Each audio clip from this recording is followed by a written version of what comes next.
Já pode, tema.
Welcome. My name is Richard Griffin. I'm Chairman of the Board of Trustees. The commencement exercises of MCPHS University will now come to order. Please rise for the national anthem.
To the members of the university faculty, administration, and staff who are also with us, I express my thanks and appreciation for your ongoing dedication to our mission and our commitment to our students.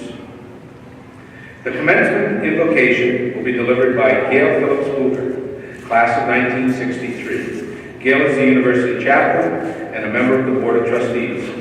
She is a service deacon at the University Lutheran Church and Secretary Treasurer of the Society of Ordained Scientists, North American Province. Gail, please come to the podium and deliver the invocation.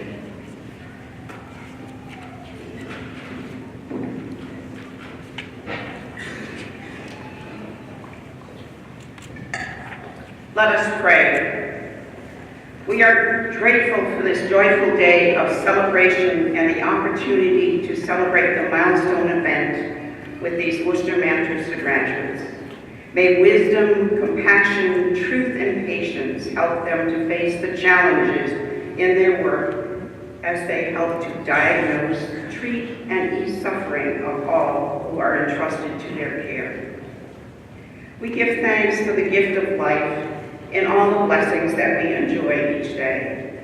Today, we are especially grateful for families, friends, faculty, administration, and staff from the MCPHS University community, who by their teaching, encouragement, guidance, and love have brought these students to this commencement day.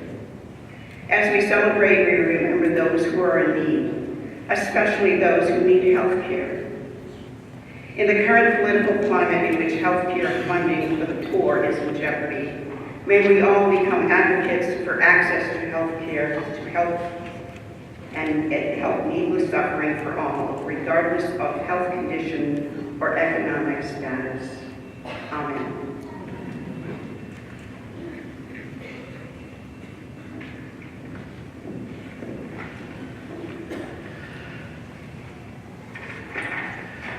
It is now my pleasure to call upon Charles F. Monahan, Jr., President of MCPHS University, who will preside over this ceremony.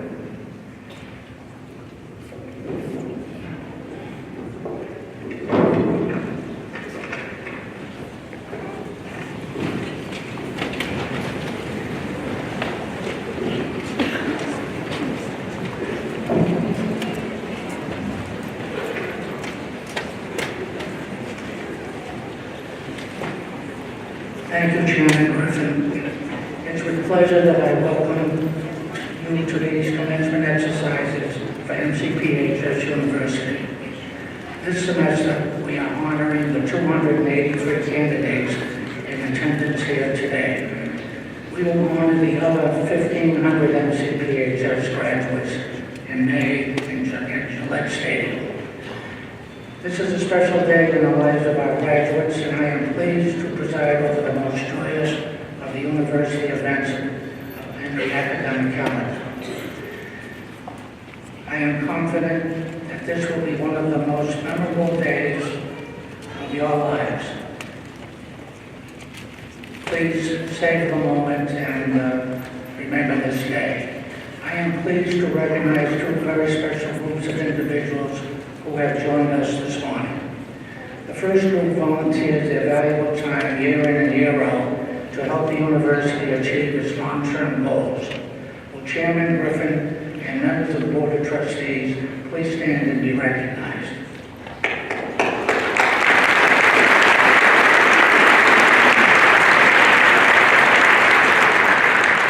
The second group is the heart of our institution. Through their teaching, research, and service, they have helped today's graduates reach this important milestone. Will Interim Provost Zeind and the academic deans, program directors, and members of the faculty please stand and be recognized.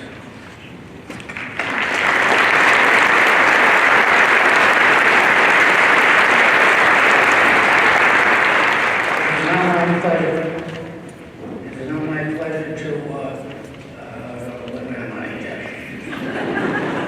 to introduce the first honor graduates who have earned the highest grade point averages among their classmates in their respective schools.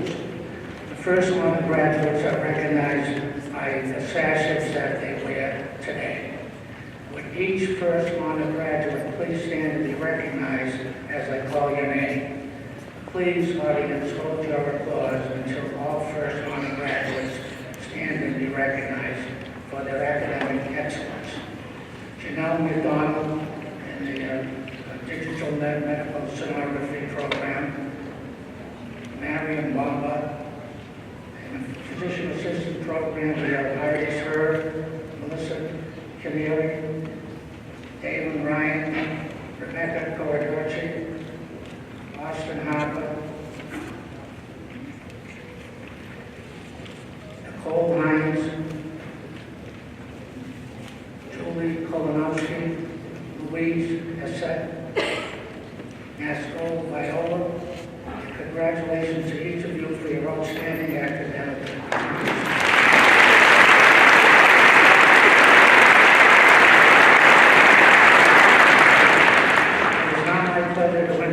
Our commencement speaker, clinical assistant professor and medical director for the Physician Assistant Studies programs at MCPHS, Dr. John Edward Kelly. As noted in your commencement program, Dr. Kelly serves as the president of Rome Medical Associates and is the city physician of the city of Worcester. Throughout his distinguished career, he has been a model provider of compassionate care, and he is now a role model for our students.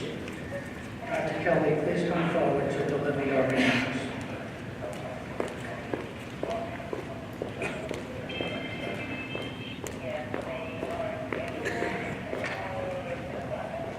Thank you, President Monahan, Chairman Griffin, members of the Board of Trustees, Vice President Lassar, Vice President O'Malley, Vice President Johnson, Provost Zeind, Associate Provost Mount, Montagny, Colley, and Anderson, Dean of Students, Matt, Deans and Program Directors, distinguished faculty, invited guests in class of 2017.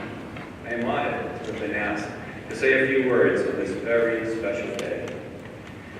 You know, it's interesting. A couple of weeks ago, I lost a very dear friend, and at the tender age of 67, my wife said to me, you know, you need to start writing down the things that you've done, and so that when time for no obituary comes, I'll be able to know what to say. I want to thank whoever wrote this, because the work is done.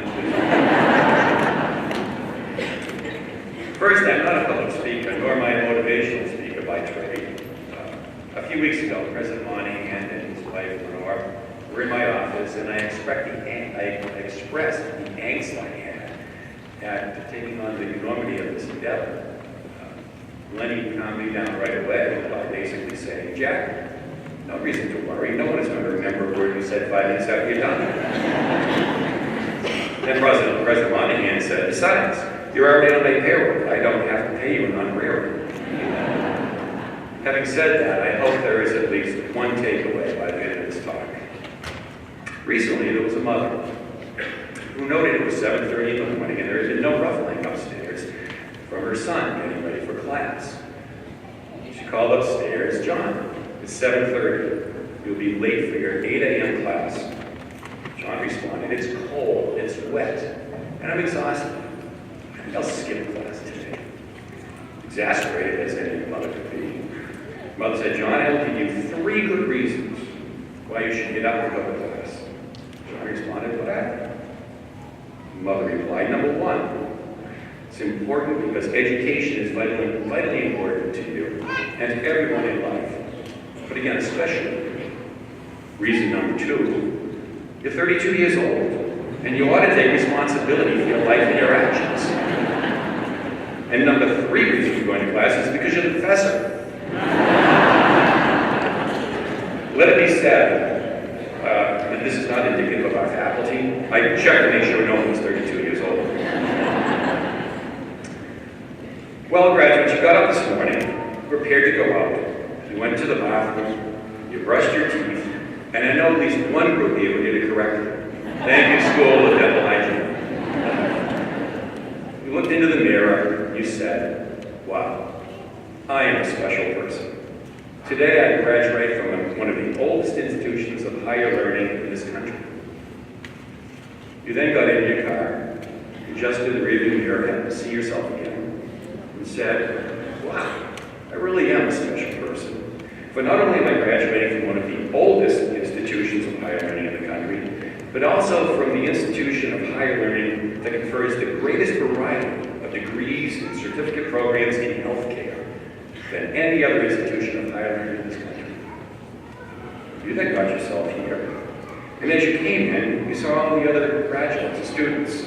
You said, wow, not am I only graduating from one of the oldest institutions of higher learning in this country that confers the greatest number of degrees and certificate programs in healthcare in the country, but I am graduating from a university whose graduates obtain the highest income upon graduation than any other university in New England. You are graduating from MCPHS.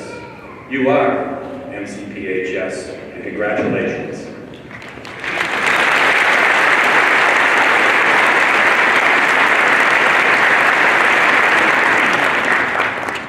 It is time to introduce yourself to parents, spouses, significant others, and the outside world.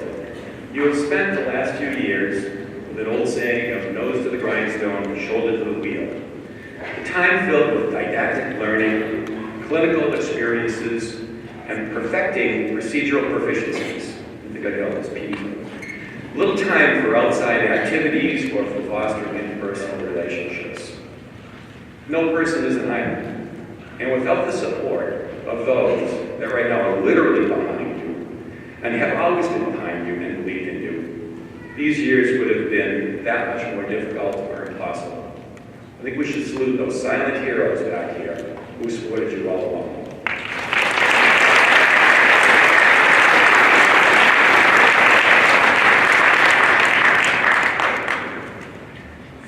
Years ago, I sat in a similar seat. 41 years ago. In looking back, I can say that the fun for you is just beginning. It is going to be an incredible adventure and continuation of lifelong education. Six Flags, Disney World, Epcot, Universal Studios cannot match the incredible adventure that you are going to have over the next years of your life, nor can the range of emotions that you will experience. Incredible highs, saving a life, making or helping make a correct diagnosis when others cannot, being thanked for what you do, making someone feel better, even if you cannot make them better. Difficult blows, overworked, underappreciated, difficult patients or clients, and they're out there. Bad clinical decisions, suspense, waiting for a test result or a biopsy report, waiting for results of procedures you may have performed on someone, hope they came out right. Fear. Will I be able to do this? Will my therapy or intervention save or help this patient? Will I succeed or will I fail? Sadness. The loss of a long-time patient or client, an unsuccessful outcome, or not living up to being the best version of yourself. 41 years ago, I experienced my first patient death.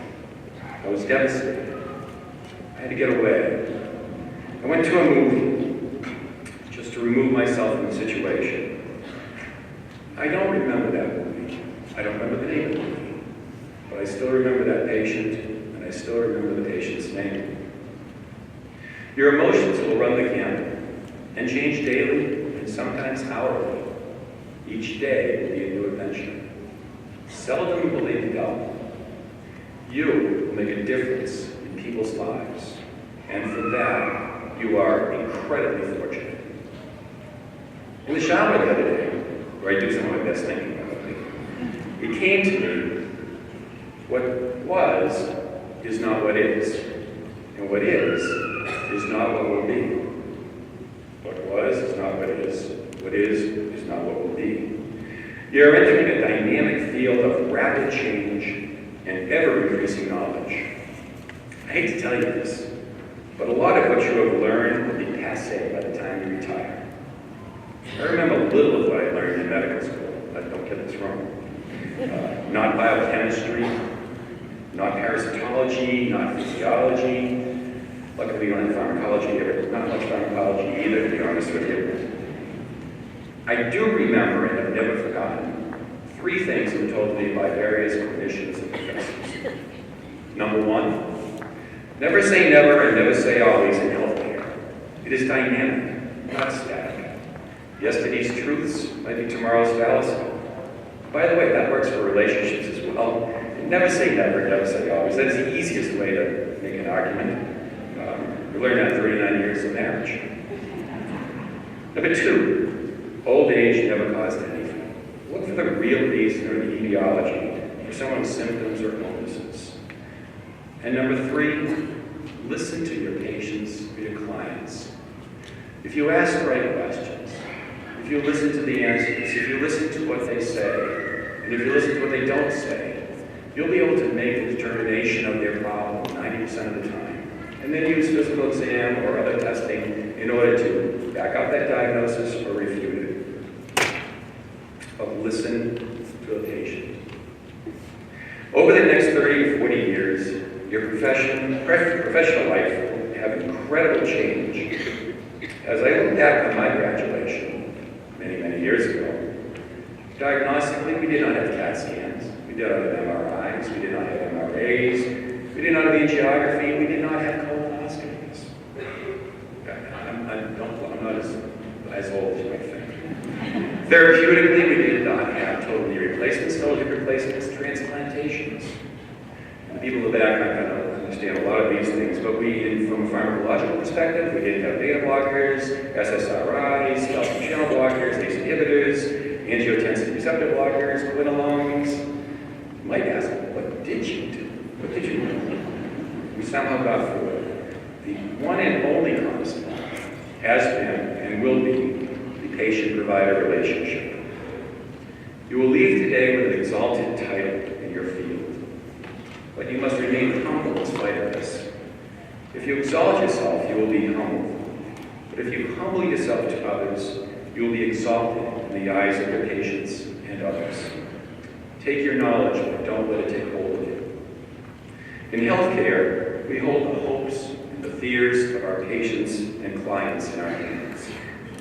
Our relationship and interaction with them will potentially change their lives forever, and yours as well. Your obligation is not to who you work for, but who you take care of. Again, your obligation is not to who you work for, but for who you take care of. I have a very dear, long-time patient who recently developed stage 4 cancer. The diagnosis was devastating to the both of us. Survival rate is poor, therapy limited and difficult. We sat and talked and outlined the game plan. His response was from tears to a smile and a hug.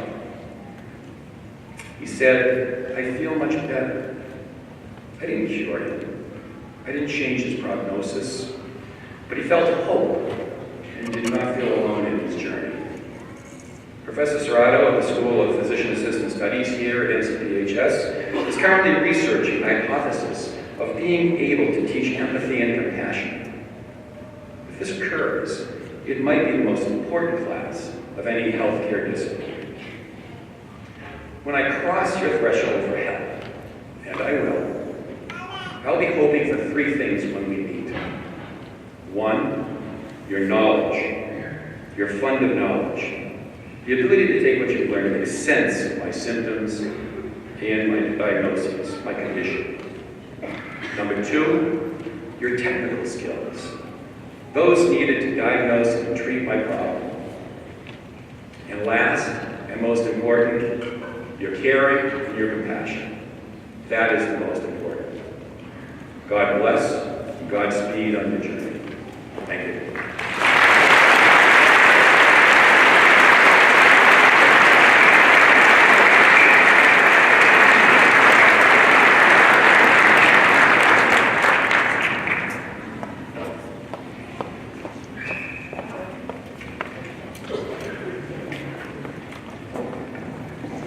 Thank you, Dr. Kelly, for those wonderful remarks. My full disclosure here today, he's been my primary care physician for the past 30 years. Look at me, I'm still working. The best thing about today is there's no copay, okay?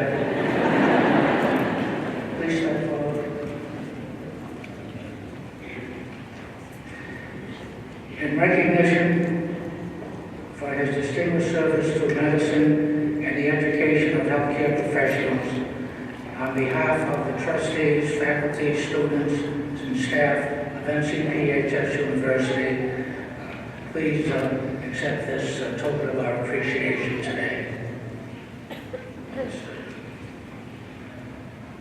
John E. Kelly, MD, commencement speaker, in recognition of his distinguished service to medicine and our students, on behalf of the trustees, faculty, and everyone here today, we appreciate you being here. Thank you.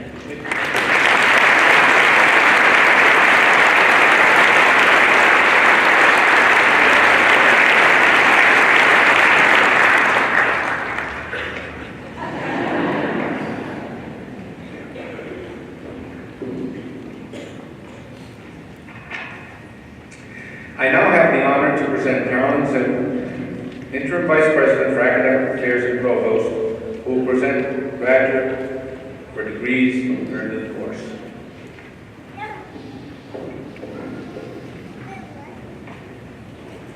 Thank you, Chairman Griffin. We will now begin the formal conferral of degrees earned in course. I am pleased to invite Dr. Barbara McCauley and Dr. Michael Montaigne to assist me in reading the names of the candidates assembled here today. Mr. President, I now wish to present 175 candidates for the bachelor's degree and 125 candidates for the master's degree. Will all of the candidates please rise? By virtue of the authority vested in me by the Commonwealth of Massachusetts, I hereby confer upon you the degree that you have earned in course, with all the rights, privileges, and responsibilities pertaining to your respective academic disciplines. Congratulations.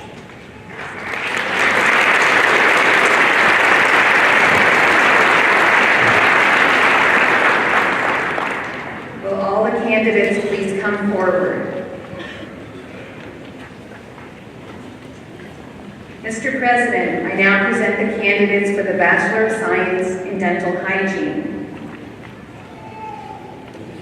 Raja Hassan Abdulmonin. Michael Alvernez Arujo. Anaga Atawali. Gabriella Lourdes Pateau.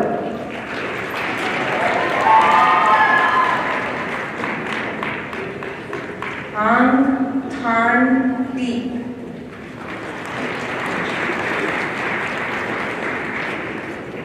Katie Elizabeth Duggan.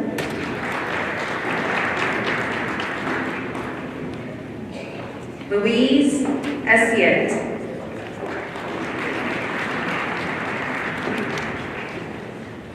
Elise Lois Foley. Sarah Paige Gardner.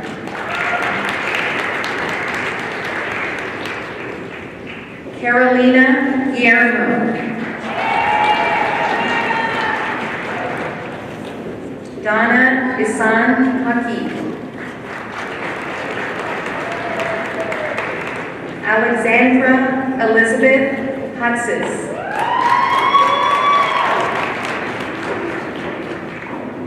Anna Stefania Kotika. Dieter Polka. Peter Kai.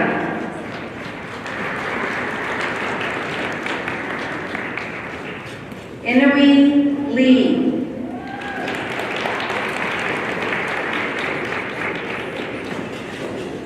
Antoinette Tiara Lewis.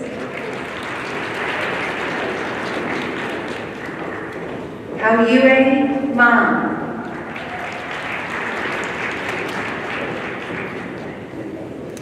Catherine Mallory Manson.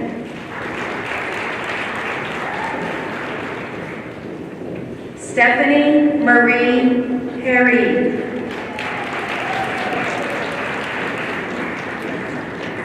Kayla Nicole Renteria.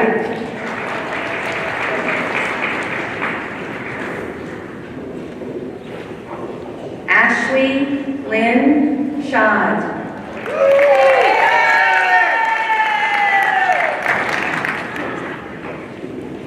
Luciano Shuka.